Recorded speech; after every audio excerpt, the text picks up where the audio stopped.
मामला अब judicial side पे उठ रहा है वो अपॉइंटमेंट के मामले में, और ये पहली बार नहीं उठा, मामला 2010 में भी उठा था। लेकिन अब की बार सेठी साहब बड़ी खबरें हैं कि कुछ तरमीम मुख्तलिफ नौइयत की होने जा रही हैं। क्या करने जा रही है हुकूमत? देखिए 2010 में चौधरी साहब थे, इफ्तिखार चौधरी साहब, जुडिशल जजेस का मूवमेंट हुआ था, लॉयर्स का मूवमेंट हुआ था, जुडिशरी बड़ी तकड़ी फील कर रही थी, ठीक है। और हुकूमत आसिफ ज़रदारी साहब की नई नई आई थी, मुशर्रफ साहब को निकाला था, तो उस वक़्त लॉयर्स भी और जजेस भी बिल्कुल पर फैल के उड़ रहे थे। तो उस वक़्त फैसले हुए कि अब आगे से हुकूमत का कोई रोल नहीं रहेगा जुडिशल अपॉइंटमेंट्स में। और पाकिस्तान में जो फैसला हुआ इफ्तिखार चौधरी साहब का, वो ये हुआ, और बाकी जजेस का और लॉयर्स का, कि अब हम अपना फैसले अपने खुद करेंगे, इसमें हुकूमत की कोई मदाखलत नहीं होगी। अच्छा, दुनिया में ऐसे नहीं होता कहीं भी कि जजेस अपने अपॉइंटमेंट्स के बारे में खुद अपने पास इख्तियारात रखते हैं। इसमें हमेशा एग्जीक्यूटिव का रोल होता है, हमेशा, हर दुनिया में, हर कॉन्स्टिट्यूशन के अंदर। मगर इफ्तिखार चौधरी साहब धंधना रहे थे, और उस वक्त आसिफ ज़रदारी साहब की हुकूमत थी, तो उन्होंने कोशिश भी की कि कोई थोड़ी बहुत इसको किया जाए, मगर फिर धमकियाँ मिली कि हम ये कर देंगे, हम वो कर देंगे। तो फिर ज़रदारी साहब पीछे हट गए, और फिर इफ्तिखार चौधरी साहब और उनके साथी धंधनाने लगे, और अपने लिए उन्होंने फैसला कर लिया। दो फैसले किए कि आगे जो अपॉइंटमेंट्स होंगी वो हम करेंगे खुद, और दूसरा ये कि वो खुद से मुराद ये थी कि इफ्तिखार चौधरी साहब करेंगे। एक तरफ जुडिशल कमीशन थी, उसके फिर सरबराह वो थे, और जुडिशल कमीशन भी अपनी जगह पे छोड़ के उन्होंने कहा कि हम ही करेंगे, मैं ही करूँगा। तो वो अब मैं से हटते हटते फिर जुडिशल कमीशन थोड़ी सी डाइल्यूशन हुई। अब सिचुएशन ऐसी आ गई कि अब ये आ गई है कि गवर्नमेंट ये कह रही है कि ये मामला नहीं चलेगा। अब गवर्नमेंट के, ये मतलब पार्लियामेंट के रिप्रेजेंटेटिव्स भी जुडिशल कमीशन में होने चाहिए। तो इसलिए वो जो इस वक्त 11 की है, मेरा ख्याल है, कितने 9 की है, उसको ये 13 के बनाना चाह रहे हैं। 13 की जो बनाएंगे उसके अंदर 2 सेनेट से आएंगे, 2 नेशनल असेंबली से रिप्रेजेंटेटिव्स आएंगे, 2 अपोजिशन के होंगे और 2 गवर्नमेंट के होंगे। बिल्कुल रीजनेबल बात है ये, बिल्कुल ये अच्छी, अगर इसका कोई तरमीम होती है तो जैसे पहले पार्लियामानी कमेटी, उधर चीफ जस्टिस साहब ने ये बेंचेस भी जो बनाने हैं वो भी चीफ जस्टिस नहीं बनाएगा, उसकी भी एक 3 मेंबर कमेटी होगी। सीनियर जजेस की जो बेंचेस बनाएंगे, वहाँ भी डाइल्यूशन हो रही है। और मैं समझता हूँ ये अच्छे कदम है, ये होना चाहिए, बिकॉज ये जो खुली लगाम मिली हुई थी जुडिशरी को अपने मामलात के, ये दुनिया में कहीं नहीं और यहाँ भी नहीं हो सकता था, मगर वो उसको उस वक्त के हालात ऐसे थे कि ये हो गया। अब सूरत हाल ये है कि इसको डाइल्यूट किया जाएगा और पार्लियामेंट्री रिप्रेजेंटेशन उसमें होगी, और चीफ जस्टिस अपने पावर्स भी जो हैं उनको भी कम किया जाएगा। अब जो इशू बनाया आयशा, वो कुछ और बन रहा है ना। हाँ, व्लॉगर्स जो कर रहे हैं। हाँ, बताए ना क्या है? मैं क्या बताऊँ, तुम ही बताओ। नहीं, मेरे ख्याल है ज्यादा आपके मुंह से अच्छा लगेगा कि वो फिर एक्सेप्ट भी कर लेगी जुडिशरी या चीफ जस्टिस ऑफ पाकिस्तान। देखिए, अब ये एक्सटेंशन की बात चल रही ना उसकी। उसको ऐसे कर लेते हैं कि रिटायरमेंट की उम्र, शक्ल से पहचान लिया था कि शरारत करने वाली है, मैंने कहा मैं खुद ही कर लूँ। एक्सटेंशन का लफ्ज़ खतरनाक है, ऐसे कर ले, रिटायरमेंट की उम्र में 3 साल का इजाफा। हाँ, तो जैसे वो 3 साल होंगे तो 3 साल की फिर एक्सटेंशन हो जाती है ना, जो करंट चीफ जस्टिस है। अभी तो ये है कि जैसे ही कोई 65 का होता है जी, तो वो फारग हो जाते हैं। हाँ, उनके 2 महीने उन्होंने कहा चीफ जस्टिस की हो कि नहीं। अब जब अगर अब ये इसको 3 साल 68 कर देंगे तो फिर काजी साहब जो है वो अभी 65 के होंगे तो 3 साल और बैठे रहेंगे वो। ऐसे ही है ना। तो फिर सिलसिला बदल जाएगा, वो एक्सेप्ट कर लेंगे।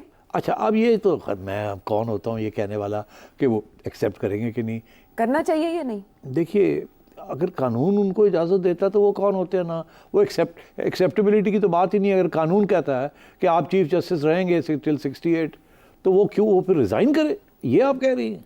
बहुत खूब, एक्सेप्ट की तो बात ही नहीं बनती ना। मैं मान गई। फिर तो वो रिज़ाइन तो नहीं कर सकते ना, वो तो फिर प्रोटेस्ट हो जाएगा कि रिज़ाइन किस लिए कर रहे हैं आप तो रह सकते हैं, तो रह रहे हैं, आपको तो टर्म है आपकी पूरी 68 का।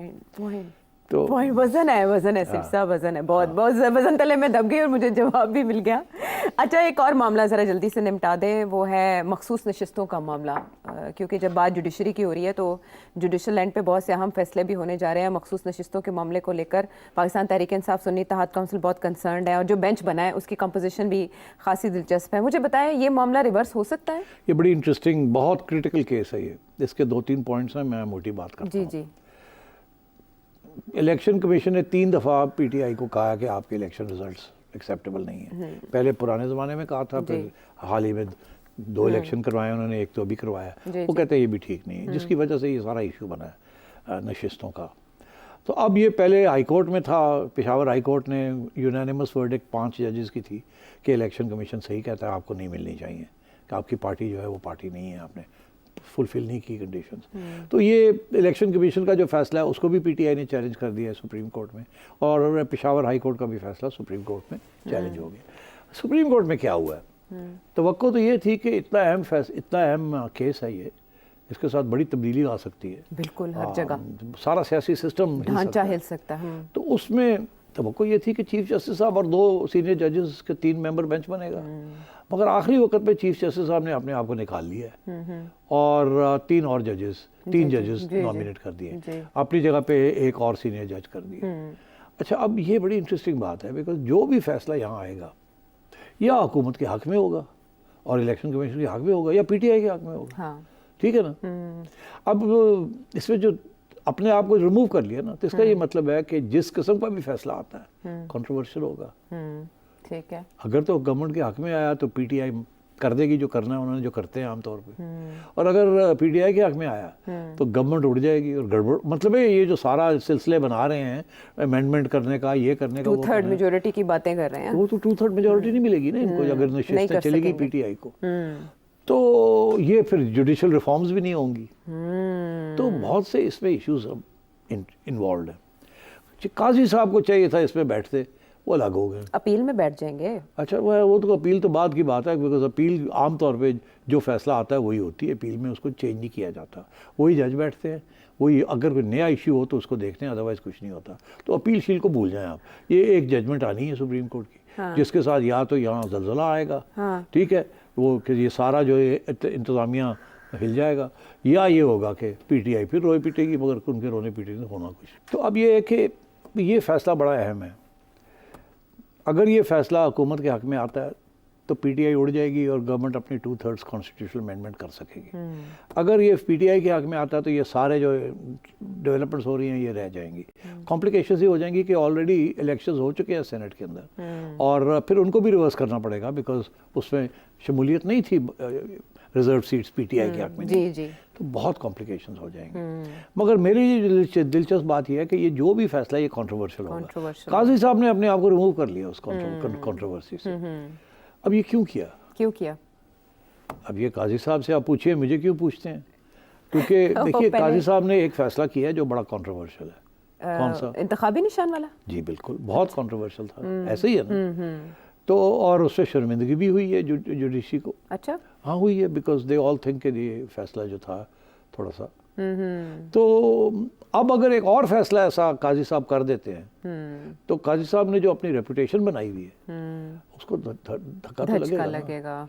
तो फिर ये सवाल खड़ा हो जाएगा कि फिर ये एक्सटेंशन अगर लेते हैं या अग्री करते हैं, क्योंकि इसके साथ कॉन्स्टिट्यूशनल अमेंडमेंट पास हो जाएगी, उसके साथ इनको 3 साल और मिल जाएंगे, तो बात तो सवाल तो बड़े खड़े हो जाएंगे ना। तो अगर ये बाहर रहे, जो भी फैसला हो उससे बाहर रहे, तो इनके लिए बचाव है पर्सनली। तो मैं ये समझता हूँ दिस इज अ डिसीजन जो उन्होंने जो लिया, हाँ, तो उन्होंने लिए कंट्रोवर्सी के अंदर मैंने अब नहीं जाना, क्योंकि अगर कंट्रोवर्सी होती है तो मुझे दोनों तरफ से गड़बड़ होगी, तो उन्होंने इनके हवाले कर दिए। मगर यहाँ जो 2 जजेस हैं, मंसूर साहब और मिनल्ला साहब, उनकी जो रेपुटेशन जिस किस्म की बनी हुई है, तो इसलिए ये सवाल खड़े हो गए कि ये फैसला शायद पीटीआई के हक में आ जाए।